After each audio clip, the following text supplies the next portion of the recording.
உனக்கு என்னப்பா நீ சீமானு என்ன வேணாலும் பேசலாம். நாம அப்படி இல்ல. யார் அந்த சார், யார் அந்த சார், எதுக்கு அவங்கள கத்த விட்டுக்கிட்டு? அந்த சார் யார் அப்படிங்கிறதுக்கான எக்ஸ்க்ளூசிவ் ஆதாரத்தோட இன்னைக்கு நான் வந்திருக்கேன். பாலியல் வன்கொடுமை செஞ்சவங்களுக்கு ஆதரவாக தேசிய கொடியை தூக்கிக்கிட்டு ஆர்ப்பாட்டம் பண்றதுக்கு நாங்க என்ன RSS காரனா இல்ல BJP காரனா? அது தம்பி KT ராகவனுடைய அது அவருடைய உரிமை அப்படின்னு பேசுறதுக்கு இல்லை. நாம அது இல்ல.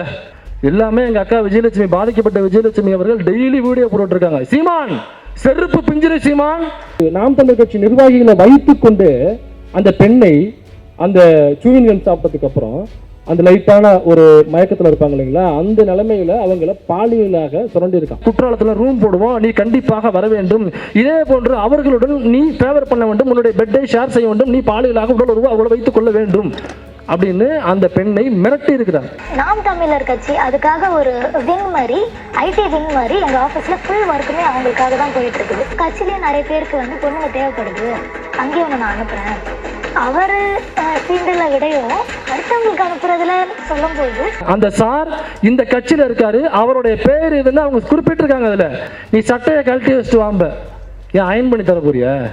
இல்லை கேட்குறேன், அயன் பண்ணி தர போறேன். அந்த நாம் தமிழர் கட்சியினுடைய மாநில நிர்வாகி எலிமிச்ச வச்ச பணம் இருக்கானே, அவனை ஏன் நீங்க கைது பண்ணல? கொடுத்தது 6 பேர் மேல, அந்த மேனேஜ்மெண்ட்லயும் சரி, அக்யூஸ் நம்பர் 1 ஜியாவுதீன் என்ன இது பண்ணவங்க மேலேயும் தான் நான் கொடுத்துருக்கேன். ஆனா அந்த ஒருத்தவங்க மட்டும் தான் ரிமாண்ட் பண்ணிருக்காங்க. பேலன்ஸ் அந்த 5 பேரையும் ரிமாண்ட் பண்ணவே இல்லை. எங்களுக்கு கொலை மிரட்டல், டெய்லிக்கும் கொலை மிரட்டல் விடுக்கிறாங்க. இவள் எப்படி செத்தாங்கிறதே தெரியல. ஏங்க ஒருத்தவங்க எப்படி செத்தானே தெரியாம எப்படி சாகுறது?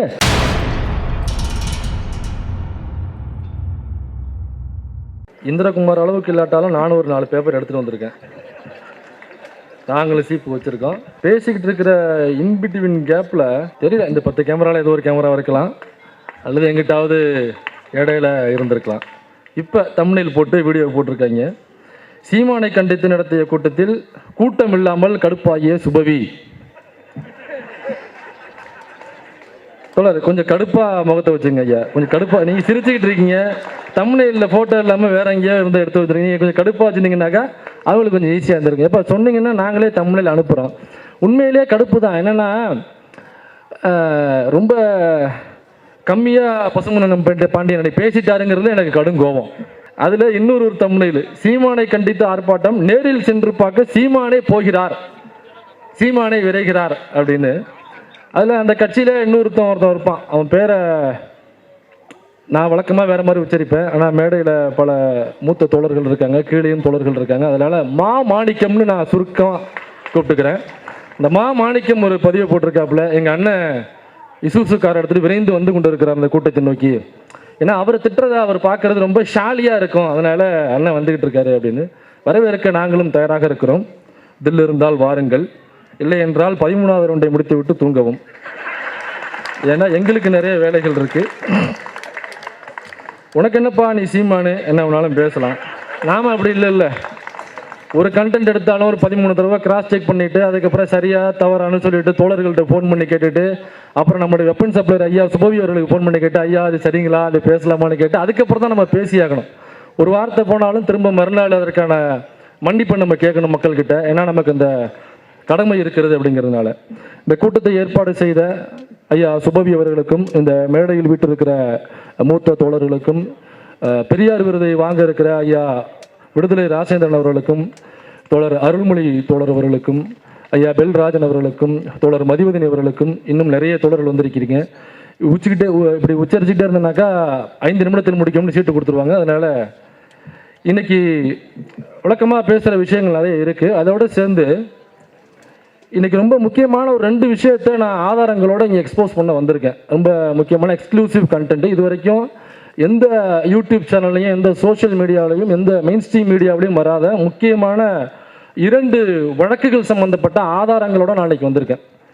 இந்த யார் அந்த சார், யார் அந்த சார் அப்படின்னு கேட்டு டெய்லி ஒருத்தவன் சவுக்கால் அடிச்சுக்கிறது, அப்புறம் அந்த மரணக்கிணறுல பைக் ஓட்டுறது, இன்னும் கொஞ்ச நாளில் விடிய நான் ஒத்த காலில் சைக்கிள் ஓட்டிகிட்டு இருக்கேன் அப்படின்லாம் பழைய படத்தில் பாண்டியன் இந்த மாதிரி சர்க்கஸ்லாம் பண்ணுவார். அவர் இப்போ இல்லையா, அதனால் அந்த குறையை தீர்த்து வைப்பதற்காக இங்கே உள்ளூர் பாண்டியன் ஒருத்தர் சுற்றிட்டு இருக்காருல்ல. ஸோ இது போன்று நிறைய கேட்டுட்டு இருக்காங்கல்ல, யார் அந்த சார், யார் அந்த சார், எதுக்கு அவங்கள கத்த விட்டுக்கிட்டு? அந்த சார் யார் அப்படிங்கிறதுக்கான எக்ஸ்க்ளூசிவ் ஆதாரத்தோடு இன்றைக்கி நான் வந்திருக்கேன். யார் அந்த சார் அப்படிங்கிறத இங்கே நான் ஓப்பன் பண்ண போகிறேன். யார் அந்த சார் சரி, அது அண்ணா யூனிவர்சிட்டியில் நடந்த ஒரு சம்பவம். ஞானசேகரன் அப்படிங்கிற சம்மந்தப்பட்ட நபரை கைது பண்ணியாச்சு. பாவம் அவரும் அந்த பாசி படர்ந்த பாத்ரூமில் போய் அவர் வலிக்கு விழுந்து பாதுகாப்பு அதிகாரிகள் அதுக்கப்புறம் காப்பாற்றி கொண்டு போய் ஹாஸ்பிட்டலில் சேர்த்து அவருடைய உயிரை காப்பாற்றிருக்காங்க. அங்கே உள்ள மருத்துவர்களும் கண்ணாடி கழட்டிட்டு நல்ல வேலை 2 நிமிஷத்துக்கு லேட்டாக கொண்டு வந்தீங்கன்னா அவ்வளோதான், காப்பாற்றிருக்கீங்க, இதற்காக அரசாங்கம் இவர்களுக்கு அவார்டு கொடுக்க வேண்டும், உயிரை காப்பாற்றிருக்கு அப்படின்னு எல்லாம் முடிஞ்சிருச்சு. சட்டமன்ற இதில் நீதிமன்றத்தையும் கொண்டு போய் நிப்பாட்டியாச்சு, எஸ்ஐடி போட்டாச்சு, குண்டாஸ் போட்டாச்சு, அப்புறம் கஸ்டடியில் எடுக்கணும்னு சொல்லி கேட்டிருக்காங்க. எல்லாம் ப்ராப்பராக போயிட்டு இருக்கு. இதற்கப்புறமும் யார் அந்த சார், யார் அந்த சார், யார் அந்த சார் அப்படிங்கிறது டெய்லி யாரோ ஒருத்தர் கேட்டுக்கிட்டு இருக்காங்க. சரி, இன்னைக்கு அந்த யார் அந்த சார் அப்படிங்கிறத நம்ம பார்த்துருவோம். இதே சென்னை மடுவாங்கரையில் ஒரு ஐடி ஆஃபீஸ் ஒருத்தர் போறாரு. அவருடைய பேர் சக்திவேல். பார்த்தீங்களா, வீடியோ பார்த்துருக்காரு தோழர். ஏன்னா இது பெருசாக பேசப்படவே இல்லை. ஒரு மாணவி அண்ணா யூனிவர்சிட்டியில் அவங்க பாலியலான விஷயத்துக்கு ஒருத்தன் வந்து முற்படுறான், அது ஒரு இஷ்யூ ஆகுது. கண்டிப்பாக பாதிக்கப்பட்ட பெண்ணின் பக்கம் தான் நம்ம நிற்கிறோம், அதில் எந்த மாற்று கருத்தும் இல்லை. அதில் இவங்களுக்கு என்னன்னாக்கா எப்படியாவது திமுக கூட கனெக்ட் பண்ணி, இவங்களுடைய அரசியல் புத்தி அது, எப்படியாவது திமுக கூட கனெக்ட் பண்ணி ஞானசேகரன் அந்த சார் அப்படிங்கிறது யார் அந்த சார்னா ஏதோ ஒரு திமுக காரர்கிட்ட கொண்டு போய் நிப்பாட்டின்னு அப்படிங்கிறது. அந்த சாருங்கிறது ஒருத்தருமே இருக்காரா இல்லையாங்கிறது நமக்கு தெரியல, விசாரணை முடிஞ்சோன்னு வரும். ஒருவேளை அந்த சார் அப்படிங்கிறது ஒருவேளை திமுகவை சார்ந்தவராக இருந்தாலும் அவர்களுக்கு தண்டனை வாங்கி தர வேண்டும் என்பதில் நமக்கு துளி அளவு மாற்று கருத்து கிடையாது. நீ ஃபெயில் ஆகிட்ட, யார் இந்த சாருங்கிறது ஃபெயில் ஆகி நிற்கிற, நீ யாரா இருந்தாலும் உள்ள தூக்கி வைக்கணுங்கிறது எங்களுக்கு எந்த மாற்று கருத்தும் கிடையாது. திமுக காரனாக்க என்ன, உடனே அவருக்கு கைது பண்ணாதீங்க, விட்டுருங்க, அவருக்கு சிவப்பு கம்பளம் போட்டு வரவேற்று அவர் அண்ணா யூனிவர்சிட்டியில் விட்டு இன்னும் 4 பெண்களை பாலியல் உறவு செய்வதற்கு போலீஸ் பாதுகாப்பு கொடுக்க வேண்டும் சொல்லிட்டு கருப்பு சட்டை போட்டு கொடுப்போம். நம்ம என்ன போராட்டமா பண்ண போறோம்? நாங்கள் என்ன பிஜேபிக்காரவங்களா? பாலியல் வன்கொடுமை செஞ்சவங்களுக்கு ஆதரவாக தேசிய கொடியை தூக்கிக்கிட்டு ஆர்ப்பாட்டம் பண்ணுறதுக்கு நாங்கள் என்ன ஆர்எஸ்எஸ் காரனா இல்லை பிஜேபி காரனா? நாங்கள் என்ன அந்த பூஜரமுக்குள்ள கேடி ராகவனுக்கு ஆதரவு கேட்டு அது அது அது தம்பி கேடி ராகவனுடைய அது அவருடைய உரிமை அப்படின்னு பேசுறதுக்கு இல்லை, நாம அது இல்லை. அப்போ அந்த மடுவாங்கரையில் ஐடி விங்னு ஒன்று, ஐடி கம்பெனின்னு ஒன்று போட்டு சக்திவேல் அப்படின்னு ஒரு நபர் நடத்துறாரு. இவர் நடத்தும் பொழுது அங்கே பல பெண்களை வேலைக்கு எடுக்கிறாரு, ட்ரைனிங் கொடுக்குறாரு. அந்த ஐடி ஆஃபீஸில் ஐடி கம்பெனி சம்பந்தமான ப்ராஜெக்ட்ஸை ஒர்க் பண்ணுறாரு. அது மட்டும் அங்கே நடக்கலை. அங்கே வேறு என்ன வேலைகள் நடந்ததுன்னா, நாம் தமிழர் கட்சியினுடைய ஐடி விங் சம்பந்தமான வேலைகளும் அதே ஆஃபீஸில் நடந்திருக்கு. இப்போ ஒரு கட்சி இருக்குனாக்கா ஒரே ஐடி விங் ஆஃபீஸ் வச்சிருக்க மாட்டாங்க, 2-3 ஐடி விங் ஆஃபீஸ் வச்சிருப்பாங்க. சில பொலிட்டிக்கல் ஸ்ட்ராட்டஜிஸ்ட் அவங்க விளக்கு எடுத்திருப்பாங்க. எப்படி 2-3 ஆஃபீஸ் போட்டு வேலை நடக்கும் இல்லைங்களா? அதே மாதிரி நாம் தமிழர் கட்சியினுடைய ஐடி விங் சம்பந்தப்பட்ட வேலைகள் அந்த மடுவாங்கரையில் உள்ள அந்த சம்பந்தப்பட்ட சக்திவேலனுடைய ஆஃபீஸ்க்குள்ளேயும் ஐடி விங்கான வேற ஒன்றும் இல்லை. வெட்டி ஒட்டி பரப்புறது, என்னுடைய ஃபோட்டோவை எடுத்துட்டு ஆபாசமாக சித்தரிப்பது, இங்கே உட்காந்துருக்கிற தோழர்களுடைய ஃபோட்டோவையும் ஆபாசமாக சித்தரித்து வருது இல்லைங்களா? அதெல்லாம் அந்த குடோனில் தான் தயாரித்து வர்றது. ஐயா ஐபிஎஸ் ஆஃபீஸர் வருண்குமார் அவர்கள் அவங்களுடைய மனைவியை பற்றி ஆபாசமாக சித்தரித்து வந்த அந்த ட்விட்டர் போஸ்ட்லாம் இருக்குது பார்த்தீங்களா, அந்த மாஃபிங் செய்யப்பட்ட போஸ்டெல்லாம் அது எல்லாமே அந்த குடோனில் தான் தயாரித்து வந்திருக்கு. இதை சம்மந்தப்பட்ட அந்த பாதிக்கப்பட்ட பெண்களே சொல்கிறாங்க. எப்படி பாதிக்கப்பட்டாங்க அப்படின்னாக்கா, அங்கே அவங்க வேலை செய்யும் பொழுது இவர் வழக்கமாக அண்ணன் என்ன செய்வாப்பிலையோ அதே மாதிரி இவரும் விஜயலட்சுமி நடிகை அவர்களை காலைல 8 மணிக்கு அவரை வச்சு அண்ணன் போதையை போட்டு எப்படி பாலியல் அத்துமீறல் பண்ணி அவங்கள பாலியல் வன்கொடுமை செய்தாரோ, 7 முறை கருக்கலைப்பு செய்தாரோ. நாம் சொல்லலை, இது எதுவுமே நம்மளுடைய ஸ்டேட்மெண்ட்டே இல்லை, இது எல்லாமே டபுள் கோட்டு தான். எல்லாமே எங்கள் அக்கா விஜயலட்சுமி, பாதிக்கப்பட்ட விஜயலட்சுமி அவர்கள் டெய்லி வீடியோ போட்டுருக்காங்க. சீமான் செருப்பு பிஞ்சிரு சீமான் அப்படின்னு யூடியூப் ஒருபோதும் வன்முறையை நாம் ஆதரிப்பதே இல்லை. வன்முறை பாதை நமக்கு வேண்டாம், நமக்கு எதுக்கு இது? நம்ம வன்முறை இல்லாத ஜனநாயகம். இது அக்கா விஜயலட்சுமி அவர்கள் டெய்லி பேசிட்டு இருக்காங்க. அப்புறம் ஏதோ ஒரு அரிசி சொல்றாங்க, ஜவ்வரிசியா, ஏதோ ஒன்று சீமான ஜவ்வரிசியா, ஏதோ ஒன்று பேவரிசியா, அது என்ன அரிசி? நமக்கு ஜவ்வரிசினா தெரியும், ஜவ்வரிசி பாயசம் சாப்பிட்ருப்போம். ஏதோ பேவரிசின்னு சொல்றாங்க, என்ன நமக்கு தெரியல. நமக்கு தமிழ் தெரியும், இங்கிலீஷ் தெரியும், அவ்வளோதான். அதை தாண்டி நமக்கு தெரியாது. அது என்னன்னு டெய்லி அவங்க வீடியோ போட்டுருக்காங்க. அதே வழியில் அந்த ஐடி விங்கனுடைய அவர் என்ன பொறுப்பில் இருக்கிறாருன்னா, அந்த சக்திவேலு ஐடி விங்கில், அதாவது நாம் தமிழர் கட்சியினுடைய ஐடி விங்கினுடைய மாநில செயலாளராக அவர் இருக்கிறார். அவருடைய போஸ்ட், சீமான் சம்பந்தப்பட்ட கண்டன ஆர்ப்பாட்டங்கள் போஸ்ட்லாம் அவருடைய போஸ்ட் தான் முதல்ல இருக்கு ஃபோட்டோ. இவர் அந்த வேலைக்கு எடுத்த பெண்கள் என்ன பண்ணுறாருனாக்கா, பாலியலாக சுரண்டுவது, அவங்கள ஒன்றும் இல்லை, ஒரு சூவின்கம் கொடுக்குறாப்லையாம். அந்த பெண்கள் வந்து தனிப்பட்ட முறையில் சண்டே அன்னைக்கு ஆஃபீஸ் வர வைக்கிறது. ரொம்ப கிளியராக சொல்கிறேன், சண்டே அன்னைக்கு ஆஃபீஸ் வர வச்சிருக்காப்புலங்க. ஆஃபீஸ் வர வச்சு முக்கியமான வேலை, அது கண்டிப்பாக நீங்கள் வந்தால் தான் செய்ய முடியும், அது முக்கியமான கோடிங் அப்படின்லாம் சொல்லி வர வச்சிருக்காரு. ஆஃபீஸுக்கு போனாக்கா 3 நாம் தமிழர் கட்சியை சார்ந்த நிர்வாகிகள் 3 பேர் அந்த ரூம்குள்ளே இருந்திருக்காங்க. இது எதுவுமே நான் சொல்லலை, இது எல்லாமே ஆதாரம் இருக்குது. ஆதாரத்தோடு தான் நான் இப்போ வந்திருக்கேன். பாதிக்கப்பட்ட அவங்க கொடுத்த வாக்குமூலம் 3 நாம் தமிழர் கட்சி நிர்வாகிகள் அங்கே உள்ளே உட்காந்துருக்காங்க. வர வச்சு ஏதோ சூவின்கம் மாதிரி ஒன்று கொடுத்துருக்காப்புல. அந்த சூவின்கம்மை வாய்ஸ் ஃப்ரெஷ்னஸுக்கு கொஞ்சம் ஸ்மெல் வர்ற மாதிரி இருக்கு உங்கள் வாய், அவங்ககிட்ட பேசணும், அதனால் கொஞ்சம் சூவின்கம் போட்டுக்கன்னு சொல்லிட்டு கொடுத்துருக்காங்க. இதை மென்னத்துக்கு அப்புறம் அவங்களுக்கு கேர் ஆகிருக்கு, அவங்களுக்கு லைட்டாக தலை சுற்றுற மாதிரி வந்திருக்கு. அப்போ அதில் ஏதோ கலந்து கொடுத்துருக்காப்புல அப்படிங்கிறது பச்சை குழந்தைய கேட்டாலுமே அது சொல்லிவிடும்.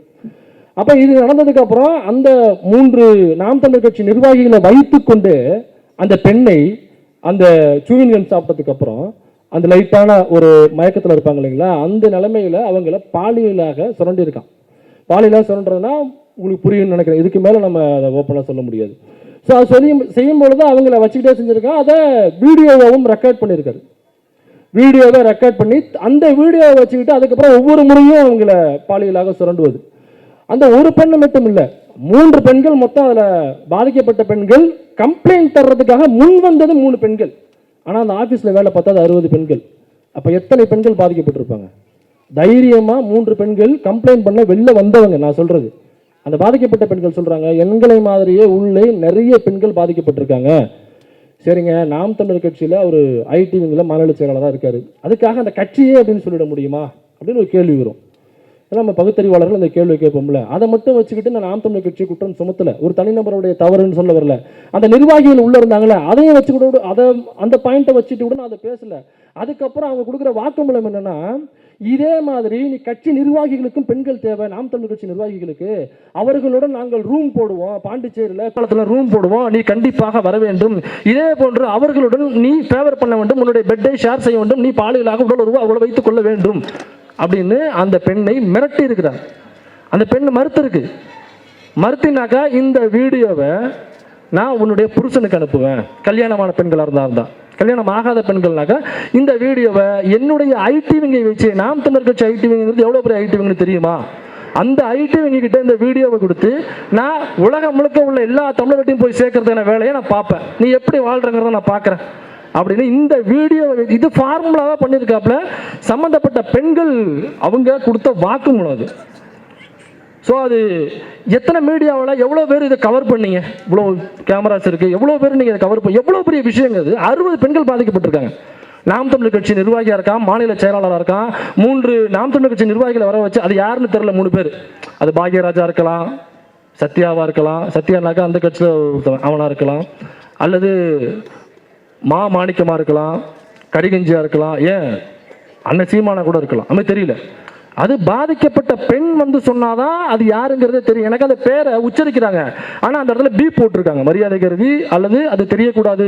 எனக்கு சட்டம் ரொம்ப வலுவாக இருப்பதனால, சட்டத்தை சரியாக இந்த ஆட்சி கடைபிடிக்கிறதுனால அந்த பேர் சொல்கிற இடத்துல அவங்க பீப் போட்டிருக்காங்க. ஸோ இதை வைத்து மிரட்டுவது அப்படிங்கிறதும் இன்னும் தொடர்ந்து நடந்துகிட்டு இருக்கு. இதில் அந்த பாதிக்கப்பட்ட பெண் கொடுத்த வாக்குமூலத்தை நக்கீரனில் ஃபர்ஸ்ட் ஒரு பேட்டி கொடுத்தாங்க. ஒரு 10 செகண்ட் தான், முக்கியமான போர்ஷன் மட்டும் தான் அடுத்து வந்திருக்கேன், நீங்களே இதை கேளுங்க. என்னோட ஆஃபீஸ் பார்த்தீங்கன்னா நாம் தமிழர் கட்சி அதுக்காக ஒரு விங் மாதிரி, ஐடி விங் மாதிரி எங்கள் ஆஃபீஸில் ஃபுல் ஒர்க்குமே அவங்களுக்காக தான் போயிட்டு இருக்குது. இவரு அந்த கட்சியில் இருக்காரா? அவங்க இருக்காங்க. என்கிட்ட என்ன சொன்னாங்கன்னா, கட்சியிலேயே நிறைய பேருக்கு வந்து பொண்ணுங்க தேவைப்படுது, அங்கேயே ஒன்று நான் அனுப்புகிறேன். அவர் ஃபீல்டில் விடையும் அடுத்தவங்களுக்கு அனுப்புறதுல சொல்லும்போது எனக்கு ஒரு பெரிய நெட்வொர்க் இருக்கிற மாதிரி தெரிஞ்சுது.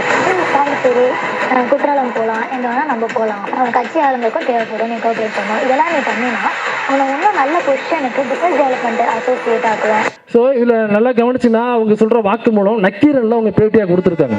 அதில் நீ ஃபேவர் பண்ணினா உன்னை கட்சிக்குள்ளே முக்கிய பொறுப்புகளை நான் நகர்த்துறேன், ஏற்கனவே பல பெண்களை நான் அப்படி தான் இங்கே ஒர்க் பண்ணவங்களை இதே மாதிரி நான் பயன்படுத்தி அவங்கள முக்கிய பொறுப்பாளர்களை நகர்த்தியிருக்கேன் அப்படின்னு சொல்லியிருக்காப்புல. இப்போ இது இந்த பெண்களை மட்டும் அசிங்கப்படுத்துறது இல்லை, அந்த கட்சிக்குள்ளே உள்ள பெண் நிர்வாகிகள் அனைவரையும் அப்போ அதை அக்யூஸ் பண்ணுற ஒரு ஸ்டேட்மெண்ட்டு. அப்போ அந்த சம்மந்தப்பட்ட பெண்கள் வந்து சொன்னால் நமக்கு தெரியும், கட்சிக்குள்ளேயும் தான் நடக்குது, இந்த மாணிக்கு அந்த வேலையை தான் பண்ணுறான், அல்லது கரிகஞ்சி இந்த வேலையை தான் பண்ணுறான், அல்லது சீமான் இந்த வேலையை தான் பண்ணுறான்னு உள்ள சம்மந்தப்பட்ட நபர்கள் வந்து சொன்னால் தான் நமக்கு தெரியும். இதை விட இது யாரையுமே ஏன் பெருசாக பேசவே இல்லை அப்படின்னு அப்புறம் இது நான் எடுத்து அப்புறம் பேசுகிறேன். அதுக்கப்புறம் ஒரு சேனலில், ஒரு மெயின் ஸ்ட்ரீம் சேனல், ஸோ அந்த மெயின் ஸ்ட்ரீம் சேனலில் நேற்றுல இன்னைக்கு காலையில் தான் நான் அதை கவனிக்கிறேன். அன்னைக்கு காலையில் தான் அது ஸ்டோரியாக அந்த பாதிக்கப்பட்ட பெண்ணு அந்த சேனல்லையும் அவங்கள தொடர்பு கொண்டு அவங்க பேட்டி எடுத்திருக்காங்க. அந்த சேனல்லையும் அவங்க பேசியிருக்காங்க. இதே ஸ்டேட்மெண்ட்டை அப்படியே ஸ்டேட்மெண்ட்டாக கால் ரெக்கார்டில் கொடுத்துருக்காங்க. கொடுத்ததுக்கப்புறம் இது ஏரில் வருது. ஏரில் வந்ததுக்கப்புறம் நான் டவுன்லோட் பண்ணி வச்சுக்கிட்டேன் சேஃப்டியாக. டவுன்லோட் பண்ணி வச்சுக்கிட்டதுக்கப்புறம் 1 hour கழிச்சு பார்க்குறேன் அந்த வீடியோ ப்ரைவேட்னு வந்துருச்சு. அந்த வீடியோ ப்ரைவேட் போட்டாங்க. ஏன் அந்த வீடியோ ப்ரைவேட் போடணும்? இவ்வளோ பெரிய விஷயத்தை நீங்கள் வெளில கொண்டு வந்திருக்கீங்க. ஒரு மெயின் ஸ்ட்ரீம் மீடியா நக்கீரன் அப்படிங்கிறது ஒரு யூடியூப் சேனல் வச்சுக்கோங்க. அதில் அது வந்திருக்கு. அதில் எத்தனை பேர்? ஒரு 30,000 பேர் நம்ம பார்த்துருக்காங்க.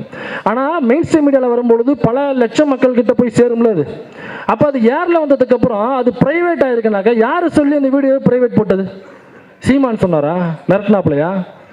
ஏன்னாக்கா இதை ஏன் மிரட்டினாப்லையான்னு நான் கேட்குறேன்னா, அதே வீடியோவில் அவங்க சொல்கிறாங்க எனக்கு கொலை மிரட்டல்கள் வருகிறது இந்த கம்ப்ளைண்ட் கொடுத்ததுக்கப்புறம், இதை நான் பேட்டி கொடுத்ததுக்கப்புறம் எனக்கு நிறைய கொலை மிரட்டல்கள் வந்துச்சு அப்படின்னு அவங்க சொல்கிறாங்க. அப்போ மெயின் ஸ்ட்ரீம் மீடியாவுக்கு சீமான் ஃபோன் பண்ணி மிரட்டி இந்த வீடியோவை ப்ரைவேட் போட சொன்னாரா? ஒரு முக்கியமான ஸ்டேட்மெண்ட் இல்லையா அது? இது யார் கேள்வி கேட்குறது? ஒரு பெண்ணு பாதிக்கப்பட்டாங்க, அதுக்காக யார் அந்த சார் அப்படிங்கிற அந்த கேள்வி வருதுன்னா 60 பெண்கள் பாதிக்கப்பட்டிருக்காங்களே. அப்போ யார் அந்த சார்கள்? இங்கே நேரடியாக இருக்குது. அதில் திமுக காரா இருக்கானா, அல்லது ஆளுநர் RN ரவி தான் அந்த சாரா, அல்லது சீமான் தான் அந்த சாராங்கிறது நமக்கு தெரியல. நான் கொஸ்டினாக தான் வைக்கிறேன். அது பாதிக்கப்பட்ட பெண்ணோ அல்லது அந்த ஞானசேகரனோ வாய் திறந்தாலும் நமக்கு தெரியும். ஆனால் இங்கே இந்த பெண் நேரடியாக வாக்குமூலம் கொடுக்குறாங்க. அந்த சார் இந்த கட்சியில் இருக்காரு, அவருடைய பேர் இதுன்னு அவங்க குறிப்பிட்டிருக்காங்க. அதில் யார் அந்த சார்னு அவங்க பேட்டியில் சொல்லியிருக்காங்க, அங்கே பீப் போட்டிருக்காங்க, அவ்வளோதான்.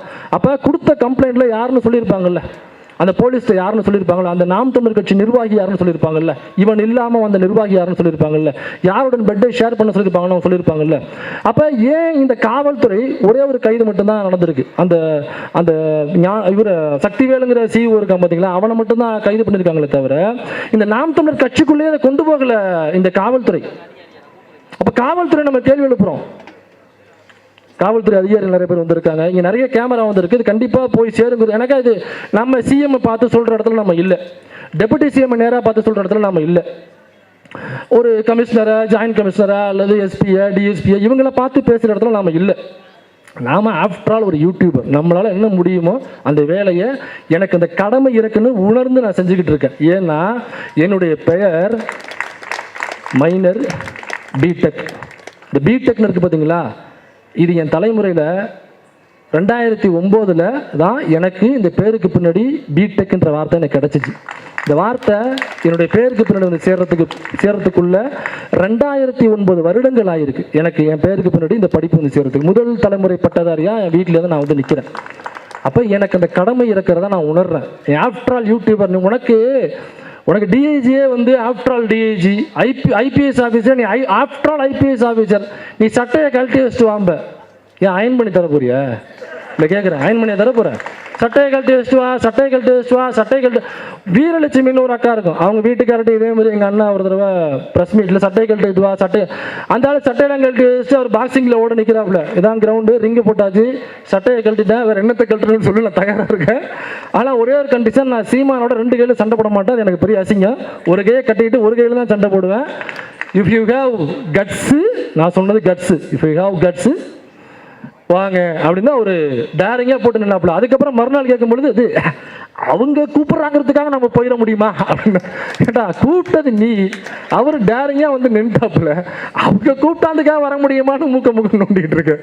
ஸோ இதில் நம்ம எழுப்ப வேண்டிய கேள்வி என்னன்னாக்கா, யார் அந்த சார்னா யார் அந்த சார்? நாம் தமிழர் கட்சியில் உள்ள 3 பேரும் நேரடியாக அவங்க சொல்லிட்டாங்க. அப்போ காவல்துறை என்ன செய்யுது? ஏன் இவனோட கைதை நிப்பாட்டிட்டாங்க? கைது பண்ணும்பொழுது அவனுடைய ஃபோன் இருக்கும்ல, அந்த பெண் சம்பந்தப்பட்ட அந்தரங்க வீடியோக்கள், பிரைவசி வீடியோக்கள் நிறைய ஸ்டோர் பண்ணி வச்சிருக்கான். அந்த வீடியோவை எங்களிடம் காண்பித்து தான் மிரட்டுவானே அவங்க நேரடியாக பேட்டியில் சொல்லியிருக்காங்க, வாக்குமூலமாக கொடுத்துருக்காங்க. அப்படிங்கும் பொழுது அவன் ஃபோனை எடுத்து ஃபாரன்சிக் இதெல்லாம் தேவையில்லை, ஃபோனை எடுத்து இப்படி 2 தட்டத்தினாலே பொலன்னு வீடியோ கொட்டும். அம்புட்டு வீடியோ கண்டிப்பாக உள்ளே இருக்கும். சிந்தாமல் சதராமல் இருக்குன்னு இப்படியே தான் கொண்டு போவான். வீடியோ எது கீழே விழுந்துருமுடா அப்படின்னு அந்த அளவுக்கு உள்ள வீடியோ வச்சுருப்பானுங்க. 60 பெண்கள் சம்மந்தப்பட்ட வீடியோக்கள். அப்போ அதில் யார் சம்மந்தப்பட்டிருப்பா? அப்போ கண்டிப்பாக அந்த கட்சின்னு வேறு வந்துருச்சுனாக்கா இதை ஏன் நீங்கள் சிவியராக ஏன் நீங்கள் ஆக்ஷன் எடுக்கல? ஏன் விசாரிக்கல? கருப்பர் கூட்டம்னு ஒரு சேனலில் ஒரு வீடியோ போட்டாங்கன்னு துரத்திக்கிட்டு பாண்டிச்சேரிக்கு போனீங்கல்ல, அது பெரிய நியூஸாக போட்டு அவர் ஏதோ பயங்கரவாதி மாதிரியும் தோழர் வந்திருந்தார். இங்கே தான் நின்னாரு, காணும், இந்த நிற்கிறாரு. துரத்திட்டு ஓடுறாங்க, இங்கே போகிறான் அங்கே போகிறான், இந்த கண்டுபிடிச்சோம், இந்த எடுத்துட்டோம் வச்சுட்டோம்னு சொல்லிட்டு போனீங்கல்ல. ஏன் இவ்வளோ பெரிய குற்றத்தை பாலியலாக இவ்வளோ பெண்களை சுரண்டிருக்கான் ஒருத்தவன், அவங்களும் வாக்குமூலம் கொடுத்துட்டாங்க. பாதிக்கப்பட்ட பெண்ணை நேரடியாக போலீஸ் ஸ்டேஷனுக்கு போய், இதில் வேற கொடுமைகள்லாம் நடந்தது. போலீஸ் ஸ்டேஷன் போகும்பொழுது போலீஸ் ஸ்டேஷனில் அவங்க வழக்கை எடுக்கலை, புகார் வாங்கலை. 3 பெண்கள், பாதிக்கப்பட்ட பெண்கள் போகிறாங்க. அதுக்கப்புறம் 2 நாள் அலைஞ்சு ஒரு அட்வொகேட்டை போட்டு அங்கே கூட்டு போய் அட்வொகேட்டை வச்சு, அப்போ ஒரு பாதிக்கப்பட்ட பெண்ணும் ஒரு அட்வொகேட்டை கூட்டு வரணுமா உங்களுக்கு? என்னங்க அது கொடுமையாக இருக்குது. பாதிக்கப்பட்ட பெண்ணு வந்து வெளியில் கம்ப்ளைண்ட் கொடுக்க வரதுங்கிறது எவ்வளோ பெரிய விஷயம். இதை நம்ம கொண்டு வர்றதுக்கே 2024 ஆகிப்போச்சு. பாதிக்கப்பட்ட பெண்ணு வெளியில் தைரியமாக வந்து நான் கம்ப்ளைண்ட் தர வரேன், அவன் பேர், அவன் எந்த கட்சியாக இருந்தானா, என்ன பெரிய புடுங்கியாக இருந்தானே, நான் கம்ப்ளைண்ட் தர வரேன், நேரடியாக பேர் எழுதுங்கன்னு ஒரு பொண்ணு சொல்ல வருது. நீங்கள் புகார் எடுக்க மாட்டேன், உங்களுக்கு இதே தான் வேலைன்னு திருப்பி அனுப்புறீங்க. திரும்ப ஒரு அட்வொகேட்டை போட்டு 2 நாள் அலக்கழிக்க விடுறீங்க. அதுக்கப்புறம் 3 புகார் கொடுத்தாக்க ஒரு எஃப்ஐஆர் தான் போடுறாங்க. 3 பாதிக்கப்பட்ட பெண்கள் நேரடியாக வரேன்னு சொல்லிட்டாங்க. 3 பெண்களும் புகார் கொடுக்க வர்றாங்க. 3 பெண்கள்ட்டையும் புகார் எழுதி வாங்குறாங்க. ஆனால் எஃப்ஐஆர் ஒன்றே ஒன்று. அதுக்கு அப்புறம் ஏகப்பட்ட, அப்போ எங்களுக்கு இந்த யூடியூப்பில் வீடியோ போட்டாதாங்க ஏதோ கொஞ்சம் காசு வரும், அதை வச்சு தான் நாங்கள் ஏதோ வண்டி ஓட்டிகிட்டு இருக்கோம். இந்த யூடியூப், இந்த மாத வாடகை, வீட்டு வாடகை, வந்தவங்களுக்கு சம்பளம், வேலை இதெல்லாம் கொடுக்குறதே எங்களுக்கு மாத கடைசியில் அப்படி இப்படி இடிச்சுக்கு நிற்கும். இப்போ நாங்கள் அதை விட்டு இன்வெஸ்டிகேஷன் வேலை நாங்கள் பார்க்குறதா? நாங்கள் ஏன்னா யூனிஃபார்ம் மாட்டிட்டு நிற்கிறேன், இதுவும் யூனிஃபார்ம் தாங்கிறது வேறு. ஆனால் நான் காக்கி யூனிஃபார்ம் போடல, இல்லை என்னுடைய வேலை அது இல்லை. அப்போ எல்லாத்தையும் கொண்டு வந்து ஆதாரம் வரைக்கும் அவங்ககிட்ட பேசின கால் ரெக்கார்டு வரைக்கும் ஆதாரமாக கொண்டு கொடுக்குறாங்க. அவன் எல்லாத்தையும் கக்கி வச்சிருக்கான் அதில், அந்த கால் ரெக்கார்டில் எல்லாத்தையும் கொண்டு போய் கொடுத்து நான் புகார் எடுக்க மாட்டேனாக்கா அப்போ அங்கே காவல் நிலையத்தில் யார் இருக்கா? இது ஒரு சம்பவம். அப்புறம் திரும்ப அந்த 2 புகாரை எஃப்ஐஆரை போடுற வரைக்கும் நான் 2 நாள் வேலையை விட்டுட்டு இதில் உட்காந்து வேலை பார்த்து அப்புறம் போட வைக்க வேண்டியதாக இருக்குது. இப்போ எஃப்ஐஆர் போட்டவனே அவங்களுக்கு போலீஸுக்கு கடும் கோபமாகி போச்சு. இப்படி எவனோ ஒருத்தன் உள்ள வந்து நம்மளை எஃப்ஐஆர் போட வச்சானே, இது அவங்களுக்கு ஈகோ கிளாஸ் ஆச்சு. இதில் என்ன பியூட்டியான விஷயம் கவனிங்க, அவங்க போனது ஆல் உமன் போலீஸ் ஸ்டேஷன். யோசிச்சு பாருங்க, அங்கே இருக்கிறவங்களும் பெண்கள் தான், அவங்க தான் இந்த அலக்கழிப்புலாம் செஞ்சது அப்படின்னாக்கா நீ யோசிச்சு பாருங்க, அவங்களுக்கு ஈகோ கிளாஸ். சரி, இப்போ நம்ம சொல்லியாச்சு, இதை கொண்டு போய் சேர்க்கணுங்கிறது தான் என்னுடைய முக்கிய நோக்கம் இன்னைக்கு. இதோட இன்னொரு சம்பவமும் இருக்கு. அந்த கட்சியில் இன்னொரு முக்கிய நிர்வாகி இருப்பான். இது ஒரு வழக்கு, இன்னொரு வழக்கு சொல்கிறேன். இன்னொரு முக்கிய நிர்வாகி இருப்பான். இதே ஒரு வாரத்துக்கு முன்னாடி தஞ்சாவூர் பக்கத்தில் ஒரு காலேஜ், அந்த கல்லூரியுடைய பெயர் நம்ம சொல்லக்கூடாது, எனக்கா பாதிக்கப்பட்டது பெண்கள், அதனால கல்லூரி பேரை நான் தவிர்க்கிறேன். கும்பகோணம் பக்கத்தில் கோவிலாச்சேரி அப்படின்னு ஒரு ஊர், அங்கே உள்ள ஒரு கல்லூரி. அந்த கல்லூரி யாருடைய கல்லூரினாக்கா இதே நாம் தமிழர் கட்சியினுடைய முக்கிய மாநில நிர்வாகி. நான் வேணா ஹிண்ட் தர்றேன், எலி மிச்சம் வச்ச பழம். அந்த கதை உங்களுக்கு தெரியுங்களா? அருள்மொழி தோழர் பார்த்துட்டு இருக்கேன், என்னடா அது எவ்வளோ கதைகள் நம்ம படிச்சிருக்கேன், எலி மிச்சம் வச்ச பழம் நமக்கு தெரியல. என்னன்னாக்கா அந்த பூஜை பண்ணும் பொழுது தேங்காய், பழம், எலுமிச்சம்பழம் வைப்பாங்களாம். இந்த எலி இருக்குல்ல, அது போயிட்டு தேங்காவை கரண்டி சாப்பிட்றோம், பழத்தை கரண்டி சாப்பிட்றோம். இந்த எலுமிச்சம்பழத்தை மட்டும் திங்க முடியாமல் வச்சுருக்கோம். காலையில் நம்ம டோர் திறந்து பார்த்தோம்னாக்கா எலி மிச்சம் வச்ச பழம் இஸ் ஈக்குவல் டு எலுமிச்சம்பழம் அப்படின்னு ஒரு கதையை சொல்கிறாங்க. எலுமிச்சம்பழம் அப்படி தான் பேர் வந்துச்சுங்களா. இவன் யாருனாக்கா கல்வியாளர், ஒரு கல்லூரியினுடைய தாளாளர். இவன் உள்ளே போய் கிளாஸ்லாம் அவர் எடுத்துக்கிட்டு இருக்கானா இந்த புறம்போக்கு நாய். ஏன் புறம்போக்கு நாய் நான் சொல்கிறேன்னாக்கா பின்னாடி விஷயம் இருக்குது, அதுக்காக தான் சொல்கிறேன். அந்த கல்லூரியில் படிக்கிற ஒரு மாணவி, அவரு அந்த எலுமிச்சை வச்ச பழம் இருக்கான்ல, அவன் வந்து இஸ்லாமிய பெயர் தாங்கி, அவனை இஸ்லாமியர் நம்ம சொல்லக்கூடாது, இஸ்லாமியர் இருக்குது அசிங்கம், இஸ்லாமிய பெயர் தாங்கி. எல்லா கட்சியிலுமே இஸ்லாமியர் இருக்காங்கல்ல. வேலூர் இப்ராஹிமும் இஸ்லாமியர் தான் இல்லையா? அந்த மாதிரி ஒரு வேலூர் இப்ராஹிம் இது ஒரு கும்பகோணம் இப்ராஹிமோ தஞ்சாவூர் இப்ராஹிமோ, அவ்வளோதான். இப்போ இது என்ன பண்ணுது, காலேஜில் படிக்கிற இன்னொரு அதே இஸ்லாம் சமூகத்தை சேர்ந்த ஒரு பெண், இஸ்லாம் சமூகத்தை சேர்ந்த பெண் ஒரு காலேஜில் போய் படிக்கிறாங்க, டிகிரி முடிக்கிறாங்க. அப்படிங்கிறது பெரிய விஷயம், வரவேற்க வேண்டிய விஷயம் இல்லைங்களா? இந்த சமயத்தில் அந்த பெண்ணுக்கு அந்த கல்லூரியில் அவங்களுக்கு பாலியல் தொல்லை கொடுக்குறான் அங்கே இருக்கிற ஒரு ப்ரொஃபஸர். அவரும் ஒரு இஸ்லாமிய சமூகத்தை சார்ந்தவர். இப்போ இது பிரச்சனையாகுது. இப்போ என்ன பண்ணுறாங்க, இந்த பாதிக்கப்பட்ட பெண் நேரடியாக அங்கே உள்ள லேடி போலீஸ் ஸ்டேஷனில் போயிட்டு அவங்க கம்ப்ளைண்ட் பண்ணுறாங்க. அவங்க கம்ப்ளைண்ட் கொடுக்கும் பொழுது எஃப்ஐஆரில் புகார் கொடுக்கும் பொழுது 6 பேர் மேலே புகார் கொடுக்குறாங்க. அந்த சம்மந்தப்பட்ட ப்ரொஃபஸர் ஒருத்தர், அது மட்டும் இல்லாமல் இன்க்ளூடிங் மேனேஜ்மெண்ட் வரைக்கும் நான் வந்து புகார் கொடுத்துருக்கேன். 6 பேர் மேலே புகார் கொடுத்துருக்கேன். நீங்கள் ஒருத்தரை மட்டும்தான், அந்த கடைசியாக பேர் இருந்துச்சு பார்த்தீங்களா, 6வது பேர் வந்துச்சுல, அவரை மட்டும் தான் நீங்கள் கைது பண்ணியிருக்கீங்க.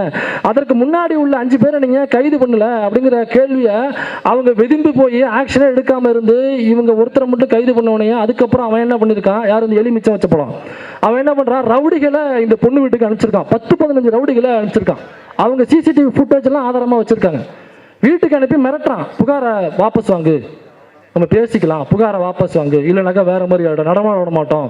இதே மாதிரி ஐடிவிங்களை வீடியோ கொடுப்பேன், ஐடிவிங்களை பிரபலப்படுத்த, உன்னை பற்றி கேவலங்களமாக அசிங்கமாக பேச வைப்பேன். அந்த பாதிக்கப்பட்ட பெண் அதுக்கப்புறம் என்ன பண்ணுறாங்க, வெளியில் வந்து ப்ரெஸ் மீட் கொடுத்து அதை இஸ்லாம் சமூகத்தை சேர்ந்த பெண்ணு என்னை இந்த மாதிரி ஒருத்தன் பாலியல துன்புறுத்தினா, இப்போ இல்லை 3 வருடங்களாக இது நடந்து கொண்டு இருக்கிறது, நான் பொறுக்க முடியாமல் இன்னைக்கு டிகிரியை முடிச்சுட்டு வெளில வந்து நான் அதை புகாராக வைக்கிறேன். அப்போ போக்சோவில் கைது ஆகணும். ஏன்னாக்கா 18 முடியறதுக்கு முன்னாடியே இது ஸ்டார்ட் ஆயிருக்கு இந்த சம்பவம். எது 6 பேர் மேலே புகார், ஒருத்தவங்க மட்டும்தான் கைது, 5 பேர் இன்னும் கைது இல்லை. அவங்க எல்லா ஆதாரமும் இருக்குன்னு சொல்லி கொண்டு போய் புகார் கொடுத்துருக்காங்க. அந்த 5 பேர் ஏன் கைது பண்ணல? அப்போ அந்த நாம் தமிழர் கட்சியினுடைய மாநில நிர்வாகி எலுமிச்சை வச்ச பழம் இருக்கானே, அவனை ஏன் நீங்கள் கைது பண்ணல? அப்போ நாம் தமிழர் கட்சிக்காரன் எது பண்ணாலும் இங்கே இந்த கிரீன் கார்டுன்னு சொல்லுவாங்க இல்லைங்களா, அந்த மாதிரி அவருக்கு கிரீன் கார்டு எது வேணாலும் பண்ணலாம், அரசாங்கம் கண்டுக்காது, போலீஸ் கண்டுக்காது. ஏன்னா எல்லாருக்கும் ஒரு நோட் அடிச்சிருவாப்புல, அவர் பணக்காரரு, ரவுடிகள் சகவாசம். அப்புறம் பார்த்தாக்க ஒரு நம்ம அண்ணனுடைய சகவாசம் வர இருக்குது. அவர் வந்து போலீஸில் பெரிய லெவலெல்லாம் டீலிங் வச்சுருப்பாப்புல, அவங்களுடைய ப்ரமோஷனு ஆளுங்கட்சியை இவர் என்னாக்க இவர் திராவிட ஒவ்வாமையில் திமுக எடுத்து பேசிகிட்டு இருப்பார். ஆனால் இவங்க கண்ட்ரோலில் இருக்கிற போலீஸ்குள்ளே இவர் வந்து ப்ரமோஷனுக்கு டீலிங் பேசிகிட்டு இருப்பார். அப்போ இந்த டீலிங்லாம் அதை ஒர்க் ஆகுதான்னு நம்ம கேள்வி வருதுல்ல. ஏன் அந்த 5 பேரை நீ கைது பண்ணலன்னு சொல்லி அந்த பாதிக்கப்பட்ட பெண் ப்ரெஸ் மீட் தராங்க. ஒரு முஸ்லீம் சமூகத்தை சேர்ந்த பெண்ணு, ஏன்டா நீங்கள் எடுக்கல, நடவடிக்கை எடுக்கல, நான் எஃப்ஐஆர் கொடுத்தல, எஃப்ஐஆர் எனக்கு போட்டு கொடுத்துருக்கல, ஏன் அவனை கைது பண்ணல? நீ கைது பண்ணாமல் விட்டதன் காரணமாக ஏன் வீட்டுக்கு டெய்லி 15 ரவுடி அனுப்புறான்டா அப்படின்னு அவங்க கேள்வி கேட்குறாங்க. கம்ப்ளைண்ட் கொடுத்தது 6 பேர் மேல, அந்த மேனேஜ்மெண்ட்லயும் சரி, அக்யூஸ் நம்பர் 1 ஜியாவுதீன் என்ன இது பண்ணவங்க மேலேயும் தான் நான் கொடுத்துருக்கேன். ஆனா அந்த ஒருத்தவங்க மட்டும் தான் ரிமாண்ட் பண்ணிருக்காங்க. பேலன்ஸ் அந்த 5 பேரையும் ரிமாண்ட் பண்ணவே இல்லை. அவங்களாம் வந்துட்டு ஏன்னா பெரிய பணம் இருக்கிறவங்க அப்படி சொல்லிட்டு அவங்களெல்லாம் வந்துட்டு ரிமாண்ட் பண்ணாம இவனை மட்டும் ரிமாண்ட் பண்ணி வச்சிருக்காங்க. அவங்களாம் வெளியில இருந்துக்கிட்டு எங்களுக்கு கொலை மிரட்டல், டெய்லிக்கும் கொலை மிரட்டல் விடுக்கிறாங்க. வீட்டுக்கு 10-15 அடியாள் வந்துகிட்டு இருக்கானுங்க. எல்லாமே சிசிடிவி கேமரா, நான் ஒன்றும் பொய் சொல்லலை, எல்லாத்துக்குமே எங்கிட்ட ஆதாரம் இருக்கு.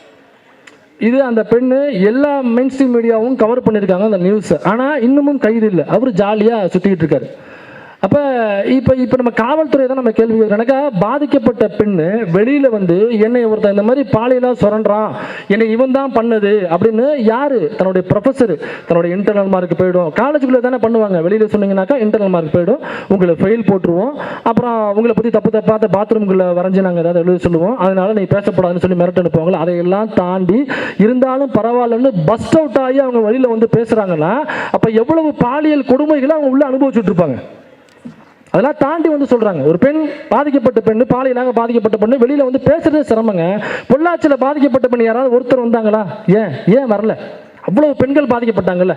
அன்னைக்கு யாருக்கிட்டையுமே சவுக்கு இல்லை போல் இருக்கு. நீ சவுக்கே வெளியில் இல்லைங்கிற வேற விஷயம் உள்ளே இருக்காருப்புல. அன்னைக்கு சவுக்கு இருந்தாக்கா என்ன பண்ணிருப்பீங்க? நீங்கள் இருந்திருக்கு, ஆனால் நீங்கள் பண்ணிக்கல. ஏன்னாக்கா அதிமுக காரனுடைய எம்எல்ஏவனுடைய பையன் உள்ள சம்மந்தப்பட்டிருக்காருங்கிற தகவல் வருது. அப்போ அதிமுக காரனுடைய நிர்வாகிகளுடைய பையெல்லாம் உள்ள இருக்கான், அதிமுக நிர்வாகியே உள்ள இருக்காருங்கிற தகவல் வருது. கிட்டத்தட்ட ஒரு ஹார்ட் ஃபுல்லாக கொண்டு போய் அன்னைக்கு வீடியோ கொடுத்தாங்கல்ல, என்ன பண்ணீங்க? என்ன நடவடிக்கை எடுத்தீங்க? அப்போ அந்த பெண்கள் ஏன் வெளியில் வந்து சொல்ல? ஏன்னாக்கா இந்த சமூகம் இப்படியாக பாதிக்கப்பட்ட பெண்கள் வெளில வந்து சொல்கிறாங்கனாக்கா அவங்களே விக்டிம் பிளேம் பண்ணுவோம், நம்ம விக்டிம் ஷேம் பண்ணுவோம். ஏமா ஒன்றை யாருமா 8:30 மணிக்கு மேலே பொதுக்கூட்டத்தில் உனக்கு என்ன வேலை? அப்புறம் போனாக்கா அப்புறம் பின்னாடி இருந்து எவனாவது நாம் தமிழர் கட்சிக்கான இடுப்புக்களை தான் செய்வான். நீ எதுக்கு நாம் தமிழர் கட்சி ஆஃபீஸ் பக்கம் நீ எதுக்கு போகிற? அங்கிட்டு போவாத, அவன் அந்த பையன் இருக்கானாலே போவாத. யார்கிட்ட சொல்லிட்டு இருப்பாங்க? 83 வயசு கிளவிக்கிட்ட நீ எதுக்கு நாம் தமிழர் கட்சி ஆஃபீஸுக்கு போன? எதுக்கு போன? 8:30 மணிக்கு உனக்கு அங்கே என்ன வேலை? அவன் 13 ரவுண்டை தாண்டி வெளில வருவாங்கன்னு உனக்கு தெரியாது அப்படின்னு பாதிக்கப்பட்ட பெண்ணுகிட்ட போய் நம்ம கிளாஸ் எடுத்துக்கிட்டு இருப்போம். அப்போ நம்ம என்ன பண்ணணும்னாக்கா, நேராக கூட்டு போய் 13 ரவுண்டா 23 ரவுண்டா இழுத்து வச்சு 4 சலுப்புன்னு சலுப்பிட்டு, இந்த மாதிரி எவனாவது வந்தாக்கா இப்படி பயந்து ஓடி வராத, காலில் செருப்பு 750 ரூபாயா இருந்தாலும் பரவாயில்லை, அப்பா உனக்கு திரும்ப புது செருப்பு அதே செருப்பு வாங்கி தர்றேன், பிஞ்சு போகும் என்று நீ கவலை கொள்ளாதே பெண்ணே, இவனுக்காக நீ வீட்டுக்குள்ள முடங்கி கிடக்காதே பெண்ணே, இவனுக்காக நீ வாட்ஸ்அப் யூஸ் பண்ணாம இருக்காத பெண்ணே, மகளே இவனுக்காக நீ ஃபேஸ்புக் பக்கம் போகாமல் இருக்காது. அவன் ஒரு பரதேசி குடிகார நாய், அவன் அப்படித்தான் பண்ணுவான்.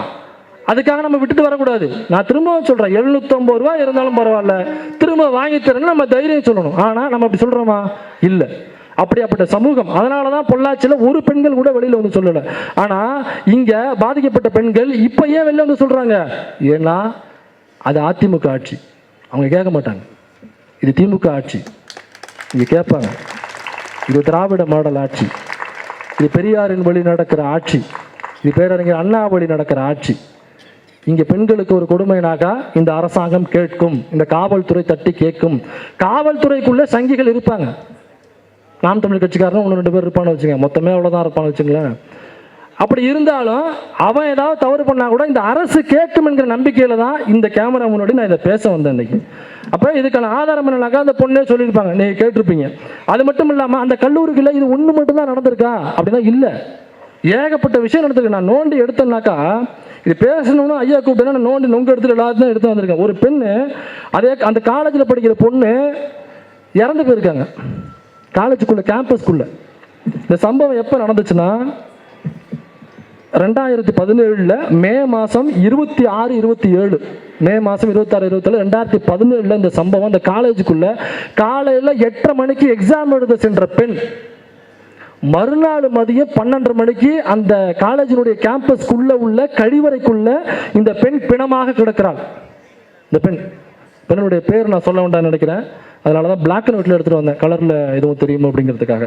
ஃபுல்லாக ரத்தம் இந்த பொண்ணுக்கு கலரில். அதோட இங்கே காயம் இருக்குது, வாயில் காயம் இருக்குது, மூக்குலேருந்து ரத்தம் வந்துருக்கு, ஏகப்பட்ட அடி விழுந்தது மாதிரி இருக்குது. தடுக்கி விழுறது வேற, அடிக்கிறதுங்கிறது வேறு, நமக்கு தெரியும் இல்லைங்களா. இந்த காயங்களோட அந்த பெண் அந்த கழிவறையிலிருந்து கண்டெடுக்கப்படுகிறார். மறுநாள் மதியம் 12:30 மணிக்கு அந்த வீட்டுக்கு தகவல் வருது. அது எப்படி முதல் நாள் 8:30 மணிக்கு எக்ஸாம் எழுத போன பொண்ணு அந்த 8:30 மணிக்கு அப்புறம் அந்த கல்லூரியில் 4 முறை அந்த கழிவறையை சுத்தம் பண்ணியிருக்காங்க. 4 முறை, மறுநாள் 12:30 மணிக்குள்ள 4 முறை கழிவறையை சுத்தம் பண்ணியிருக்காங்க. இந்த பெண் கிடந்து எடுக்கப்பட்ட அதே கழிவறையை 4 முறை சுத்தம் பண்ணியிருக்காங்க. 8:30 மணிக்கு உள்ள போன பொண்ணு. அப்போ அந்த பொண்ணு எங்கே போச்சு? 12:30 மணிக்கு எப்படி அந்த பொண்ணுடைய பிணம் அங்கே போச்சு? அந்த கழிவறைக்குள்ள, அந்த கேம்பஸ்குள்ள உள்ள கழிவறைக்குள்ள இந்த சம்பவம் நடந்திருக்குன்னா எவ்வளோ பெரிய இஷ்யூ ஆயிருக்கணும். இது ஆகாது. ஏன்னா அந்த கல்லூரியோட ஓனர் திமுககாரன் கிடையாது. ஏன்னா அந்த கல்லூரியினுடைய ஓனர் எங்கேயும் திமுக அமைச்சர் கூட போட்டோ எடுக்கல. அந்த கல்லூரியினுடைய ஓனர் எங்கேயும் டெபுட்டி சிஎம் போகும்போது சைடில் இப்படி எட்டி நின்று எங்கேயும் போட்டோ எடுக்கல. அந்த கல்லூரியினுடைய ஓனர் எங்கேயும் எந்த திமுகவோடையும் பழக்கம் வச்சுக்கல. அதனால இந்த விஷயம் இஷ்யூ ஆகாது. அப்போ ஒரே ஒரு ஃபோட்டோ இந்த எலுமிச்சை வச்ச பழம், அப்போ ஒரே ஒரு ஃபோட்டோ இந்த கல்லூரியுடைய தாளாளர், இந்த ஓனர் வந்து நாம் தமிழ் கட்சிக்காரன் கிடையாது, அவன் வந்து ஏதோ ஒரு கட்சியை ஃபாலோ பண்ணுறவர் அல்லது கட்சியே இல்லாதவர், திமுக அமைச்சரோட ஒரே ஒரு ஃபோட்டோ எடுத்துருக்காருன்னு ஒன்று கிடச்சா போதும். இந்நேரம் இந்த இஷ்யூ எங்கே தெரியுமா விவாதிச்சுட்டு இருப்பாங்க? நாடாளுமன்றத்தில் விவாதிக்கப்பட்டிருக்கும் இந்த சம்பவம் நாடாளுமன்றத்தில் விவாதிக்கப்பட்டிருக்கோம். இங்கே இருக்கிற அனைத்து கேமராக்களும் கும்பகோணத்தை சுற்றி வட்டம் அடிச்சுட்டு அங்கே போயிட்டு போட்டிருப்பாங்க. அப்புறம் அந்த வீட்டுக்கு எதிர்த்தாப்பில் உள்ளவங்க, பக்கத்தில் உள்ளவங்க, அந்த பொண்ணு கடையில் போய் வாங்க முடியல பொட்டுக்கிட்ட அங்கே உள்ளவங்க அப்படின்னு ஒரு கேமரா ஒன்று இருக்குது, அது தூக்கிட்டு அங்கே போயிடுவாங்க. அப்போ இந்த பொண்ணுக்கும் திமுகவிற்கும் இந்த ஓனருக்கும் திமுகவுக்கும் சம்மந்தம் இல்லை அப்படிங்கிறதுனால இவ்வளோ பெரிய சம்பவம் நடந்திருக்கு. இது யாருமே ஒன்றுமே கேட்கவே இல்லையே. அங்கே உள்ள விசிக கட்சியை சார்ந்த தோழர்கள் இதை கண்டித்து ஆர்ப்பாட்டம் போராட்டம் பண்ணியிருக்காங்க. ஏன்னா நாளைக்கு விசிக சட்டமன்றத்தில் கவன ஈர்ப்பு தீர்மானம் கொண்டு வர்றாங்க. இந்த யார் இந்த சார் அண்ணாநிலையில் நடந்தது என்ன அப்படிங்கிறத ஒட்டி ஒரு கவன ஈர்ப்பு தீர்மானம் கொண்டு வராங்க. இதன் மூலமாக விசிகாவினுடைய எம்எல்ஏக்களுக்கு நான் வைத்துக் கொள்கிற கோரிக்கை என்னவென்றால், அந்த கவன ஈர்ப்பு தீர்மானத்தில் இந்த சார் யாருன்னு தயவு செய்து பேசுங்கள். பாதிக்கப்பட்ட பெண் இருக்கிறாள், இவள் எப்படி செத்தாங்கிறதே தெரியல. ஏங்க ஒருத்தவங்க எப்படி செத்தானே தெரியாம எப்படி சாகுறது? அவங்க அம்மா அப்பா உயிரோட இருக்காங்க, எப்படி செத்தானாலும் தெரியணுமா இல்லையா? இது என்ன போஸ்ட்மார்ட்டம் ரிப்போர்ட் வந்துச்சு? யாராவது போஸ்ட்மார்ட்டம் ரிப்போர்ட்டை ரிவ்யூ பண்ணாங்களா? அதை பற்றி பேசினாங்களா? ஏன் பேசல? எந்த மீடியாவும் ஏன் பேசல இதை பற்றி? இதையொட்டி அங்கே உள்ள மாணவர் அமைப்பு போராட்டம் பண்ணுறாங்க. இவங்க போராட்டம் பண்ண என்ன பண்ணுறாங்கன்னா, அந்த கல்லூரியில் உள்ள ஓனர் இருக்கான் பாருங்க, அந்த எலுமிச்சை வச்ச பழம், அவன் தன்னுடைய ரவுடிகளே உள்ள விட்டு அந்த போராட்டம் பண்ணுறமான அவங்கள தனியாக தூக்கி கொண்டு போய், மாணவர் அமைப்பை சார்ந்தவங்க தனியாக தூக்கி கொண்டு போய் அங்கே உள்ள அறையில் வச்சு அடிக்கிறாங்க. கண்ட மணிக்கு அடிக்கிறாங்க. அடிச்சுட்டு அங்கே உள்ள அவங்களுடைய பஸ்ஸை அவங்களே உடைச்சிட்டு, அந்த மாணவர்கள் தான் உடைச்சிட்டான்னு கேஸை கொடுத்து இதற்காக போராடியதற்காக அந்த கல்லூரியில் படிக்கிற மாணவன் 6 மாதம் சிறையில் இருந்தான். 6 மாதம் சிறையில் இருந்தாங்க. அவன் ஒரு படிக்கிற பையன் இதை எதிர்த்து ஆர்ப்பாட்டம் பண்ணாக்கா அவனை 6 மாதம் அங்கே உள்ள காவல்துறை உள்ளதுக்கி வச்சிருக்கு. ஏன்னாக்கா அந்த கல்லூரி நடத்துறவருக்கும் திமுக காரனுக்கும் சம்மந்தம் இல்லை. அதனால அவர் காசு படைச்சவர் நோட் அடிப்பார் அப்படிங்கிறதுக்காக நீங்கள் பண்ணீங்களாங்கிற கேள்வி நான் எழுப்பலை. யூடியூப் ஃபுட்டர்ஸ் ஒருபோதும் அந்த நாங்கள் கிடையாது, இது உள்ளதான் அடுத்து பேசிட்டு இருக்கோம், அவ்வளோதான். நம்ம யார் ரொம்புக்கும் போகிறதில்ல, யார் தும்புக்கும் போகிறதில்ல. இதே நாளைக்கு விசிக தோழர்கள் நாளை அங்கே கேட்க வேண்டும், கம்யூனிஸ்ட் தோழர்கள் கேட்க வேண்டும். ஏன்னா பாலபாரதி தோழர் இந்த மீட்டிங்கில் பேசியிருந்தாங்க, யார் அந்த சார்? தமிழ்நாடே கேட்குது, தமிழக அரசே உறங்குகிறாயா அப்படின்னு கேட்டிருக்காங்க. நாங்கள் முழிச்சுக்கிட்டு தான் இருக்கோம், நாங்கள் முழித்து கொண்டு தான் இருக்கிறோம். இந்த பேப்பரை வேண்டுமானால், ஏன்னா கூட்டணி கீட்டணிலாம் கட்சிங்க பார்த்துக்கோ, நமக்கு தேவையில்லை. எலெக்ஷன் வரப்போ அதெல்லாம் பார்த்துக்கலாம். இல்லைக்கா நம்ம எப்படியும் இந்த கூட்டணி தான் உழைக்க போகிறோங்கிற கடமை நமக்கு இருக்கு. அவங்களுக்கு இருக்கா இல்லைங்கிறது தெரியல. எத்தனை நாளைக்கு தான் நம்ம மூடி மறைச்சு ஒழிச்சு பேசிட்டு இருக்கிறது? அப்போ இது இந்த சார் யாருன்னு பேசுங்க. அந்த ஐடி விங்ல இருந்தான் பார்த்தீங்களா, அவன் ஃபோனில் இருந்த வீடியோக்களில் எந்த சார்கள் இருந்தாங்க அப்படிங்கிறத விசிகாவை சேர்ந்த தோழர்கள் கண்டிப்பாக பேசுவார்கள் என்ற நம்பிக்கை எனக்கு இருக்கிறது. அது மட்டும் இல்லாமல் கம்யூனிஸ்ட் கட்சி தோழர்களும் பேசுவார்கள் என்ற நம்பிக்கை இருக்கிறது. கவன ஈர்ப்பு தீர்மானத்தை தயவு செய்து கொண்டு வாருங்க. அதில் ஒரு மாணவன் எதிர்த்து கேட்டான், போராட்டம் பண்ணுங்கிறதுக்கு அவனுடைய படிப்பு போச்சு. அதோட நல்லா படிக்கக்கூடிய மாணவன் 6 மாசம் ஜெயிலில் தூக்கி போட்டாங்க. ஒரு படிக்கிற மாணவன் போராட்டம் பண்ணாக்க அவங்கள வழக்கு போட்டு உள்ள போட்டு பார்த்துருக்கீங்களா? அவன் படிப்பு போச்சு. கூப்பிட்டு ஆன் பண்ணி விடுவாங்க, அதெல்லாம் நடக்கும். ஏன்னாக்கா அவன் திரும்ப திரும்ப அந்த கேள்வி எழுப்புறான். ஏன்னா அவன் பெரியார் அம்பேத்கரை படிச்சிருக்கான், அவ்வளோதான் அவங்களுக்கு பிரச்சனை. இதை தாண்டி அவன் உள்ள என்ன தெரியுமா பண்ணுறான்? அந்த எலுமிச்சம் வச்சப்பலாம் எல்லா நிகழ்ச்சிகளுக்கும் நம்ம அண்ணனை கூட்டு போயிடுறது. கூட்டு போய் எல்லா நிகழ்ச்சிகளையும் அவர் தான் பேசுவாங்க. பேசும்பொழுது திமுகவிற்கு எதிராக மட்டும்தான் ஒரு பிரச்சாரம் செய்வது. அந்த கல்லூரியில் படிக்கிற மாணவர்கள் நிறைய பேர் எனக்கு மெயில் போட ஆரம்பிச்சிட்டாங்க. நல்ல வேலை இவனை பேசுனீங்க, இந்த கல்லூரியில் அட்டூழியம் நடக்குது. அப்புறம் அந்த கிளாஸாக போய் என்ன பண்ணுறாருன்னா, இங்கே படிக்கிற மாணவர்கள் எல்லாரும் நாம் தமிழர் கட்சியில் சேர்த்துட்டு இந்த ஆபாசமாக ட்வீட் போடுறது எப்படின்னு கற்றுக் கொடுத்துட்டு அவங்களுக்கு எதிராக அப்படிதான் வருண் ஐபிஎஸ் அவர்களுக்கு எதிராக பல ட்வீட்டுகள் அவருடைய கல்லூரியில் படிக்கின்ற மாணவர்கள் போட்ட ட்வீட்டுகள். நம்புவீங்களா நீங்க? இவன் இந்த எலுமிச்சை வச்சம் பண்ண மேல இது படிக்கிற குழந்தைகளை எப்படி மாற்றி வைக்கிறான் பாருங்க. இதோட அவருடைய அண்ணன் ஒரு ஓனராக இருக்காப்புல, கேம்பஸ் ஸ்கூலில் தான் தம் அடிப்பாப்புல தலைவன். கேம்பஸ் ஸ்கூலில் கிளாஸ் பக்கத்தில் அங்கே தான் நின்று அப்படி ஸ்டைலாக தம் அடிக்கிறது அவர். இவங்கெல்லாம் காலேஜ் நடத்துகிறாங்க. அப்போ இந்த காலேஜுக்குள்ளே இது மட்டும் இல்லை, மர்மமான இதே போன்று பல விஷயங்கள் பாதிக்கப்பட்ட பெண்கள் இருக்காங்க. இதில் ஒரு பெண் தைரியமாக முன்னே வந்து கம்ப்ளைண்ட் பண்ண வந்திருக்காங்க, எஃப்ஐஆர் போட்டிருக்காங்க. ஏன் மற்றவங்க மேலே நீங்கள் அரெஸ்ட் எடுக்கல, ஏன் நீங்கள் கஸ்டடி எடுக்கலங்கிற கேள்வி எழுப்பியிருக்காங்கனாக்கா பாதிக்கப்பட்ட பல பெண்கள் உள்ளே இருப்பாங்க, அவங்களால வாயை திறக்க முடியல. அப்போ அவங்களும் திறக்கணும். இது போன்று பல கல்லூரிகளில், பல கல்வி நிறுவனங்களில், பல ஐடி நிறுவனங்களில், பல ஐடி விங்குக்குள்ள பொதுவெளியில் யாரால் பாதிக்கப்பட்டாலும், எந்த கட்சிக்காரனா இருந்தாலும் பாதிக்கப்பட்ட பெண் முன்னாடி வந்து கம்ப்ளைண்ட் கொடுக்க வர்றதுக்கான தைரியத்தை கொடுக்கணும்னா இந்த வழக்கில் நேர்மையாக இந்த காவல்துறையும் அரசும் செயல்பட வேண்டும். இவ்வளவு ஆதாரங்கள் வேணாக்கா கேளுங்க, நானே வேணா கொண்டு வந்து தர்றேன் உங்களுக்கு. இவ்வளவு ஆதாரங்கள் இருக்கு, இதுக்கப்புறமும் நடவடிக்கை எடுக்கலனாக்கா பாதிக்கப்பட்ட பெண்கள் வெளில வந்து சொல்லுவாங்களா என்கிற கேள்வியுடன் இந்த வாய்ப்பை அளித்த அனைவருக்கும் நன்றி கூறி அமர்கிறேன். நன்றி, வணக்கம். ஒரே ஆளு மேல 145 கட்சி பெண்கள், பாஜக பெண்கள் கம்ப்ளைண்ட் கொடுத்திருக்காங்க. கேசவ விநாயகம் அந்த ஆளு RSS காரன். ஒருத்தனால 142 பேர் வந்து கம்ப்ளைண்ட் கொடுத்தாங்க. இவங்க பேசுறாங்க பேச்சு. அப்புறம் ஒருத்தன் வந்து பூஜை ரூம்ல உட்காந்துட்டு என்னமோ பண்ணிட்டு இருந்தானே. இந்த கும்பல்லாம் பாலியல் சுரண்டலை பத்தி பேசலாமா? இந்தியா முழுதும் பாலியல் சுரண்டலை பக்காவா பண்ணிட்டு இருக்கிற கேடுகட்ட ஒரு கட்சி இந்த கும்பல்.